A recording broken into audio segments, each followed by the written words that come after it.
Halo semuanya, balik lagi di Tabir Mitos Islam. Pernah nggak sih kamu kepikiran, setelah kita meninggal, semua orang akan dihisap, dihitung amal baik dan buruknya? Prosesnya pasti lama banget, karena miliaran manusia dari zaman Nabi Adam sampai kiamat harus diantre. Tapi loh, ternyata ada sekelompok orang yang bahkan tidak perlu melewati antrean panjang itu.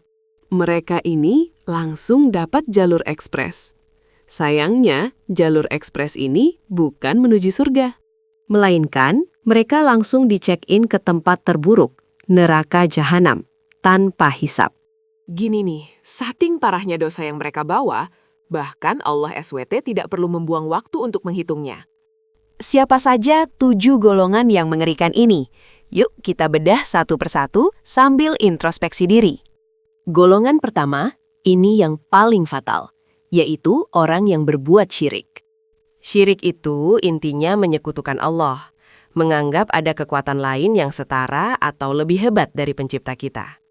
Bayangin deh, kamu mengkhianati bos terbaikmu. Nah, ini pengkhianatan terbesar kepada Tuhan. Syirik itu dosa yang tidak diampuni jika dibawa mati. Titik.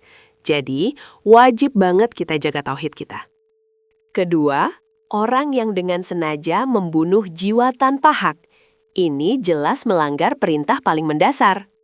Nyawa manusia itu mahal banget harganya di sisi Tuhan. Kamu ambil hak hidup seseorang, itu bukan urusanmu. Bahkan, satu riwayat bilang, orang yang membunuh mukmin, balasannya langsung neraka, kekal di dalamnya. Ini warning keras buat yang suka main hakim sendiri atau punya niat jahat. Jangan coba-coba, guys. Golongan ketiga, mereka yang meninggalkan syalat secara total. Loh, kok bisa langsung neraka? Syalat itu tiang agama. Kalau tiangnya sudah kamu cabut, otomatis bangunan imanmu juga roboh kan? Ini bukan cuma telat 1-2 kali ya, tapi benar-benar meninggalkannya karena menganggap sholat itu nggak penting. Makanya, kalau sudah nggak sholat, otomatis koneksi ke Yang Maha Kuasa sudah putus total. 3 sudah kita bahas, dan ini makin kesini makin bikin merinding. Kita lanjut ke golongan keempat, yang juga sering diremehkan. Kita harus ingat, hukuman itu sebanding dengan beratnya dosa, bukan seberapa sering orang melakukannya di dunia. Keempat, pelaku zina. Baik yang sudah menikah, apalagi yang belum, tapi melakukannya dengan terang-terangan. Dosa zina ini merusak tatanan keluarga, masyarakat, dan kehormatan. Dampaknya sistemik, guys. Di beberapa hadis, ancamannya ngeri banget. Pelakunya digambarkan akan mendapat siksaan yang sangat pedih.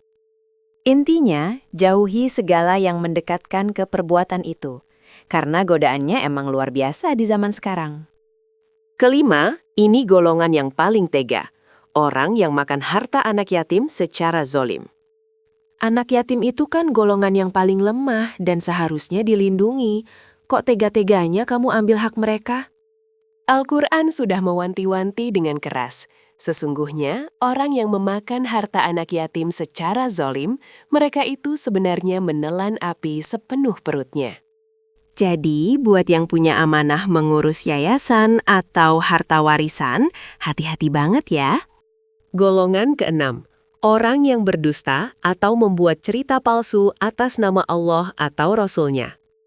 Ini termasuk yang suka menyebarkan hadis palsu, atau bahkan fatwa-fatwa yang menguntungkan diri sendiri, padahal itu fitnah. Kenapa ini fatal? Karena mereka merusak sumber hukum dan kepercayaan umat. Mereka menyesatkan jutaan orang. Mendingan kita diam daripada ngomong sesuatu yang kita nggak yakin kebenarannya, apalagi soal agama. Hati-hati sama konten-konten provokatif yang belum jelas sumbernya di internet. Filter itu wajib.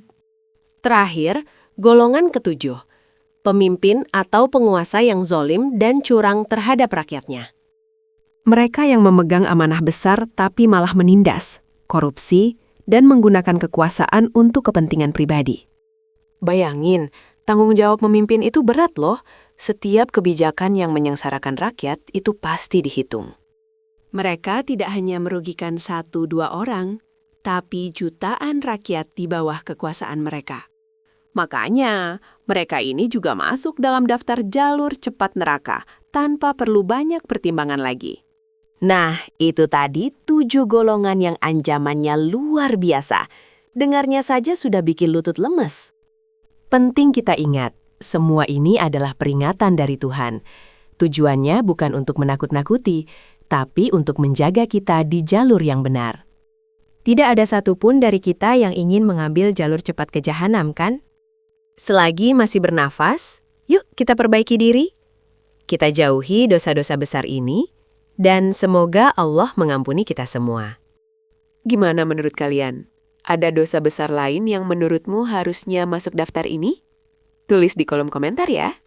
Jangan lupa like, share, dan subscribe Tabir Mitos Islam, biar kamu nggak ketinggalan pembahasan menarik lainnya. Sampai jumpa!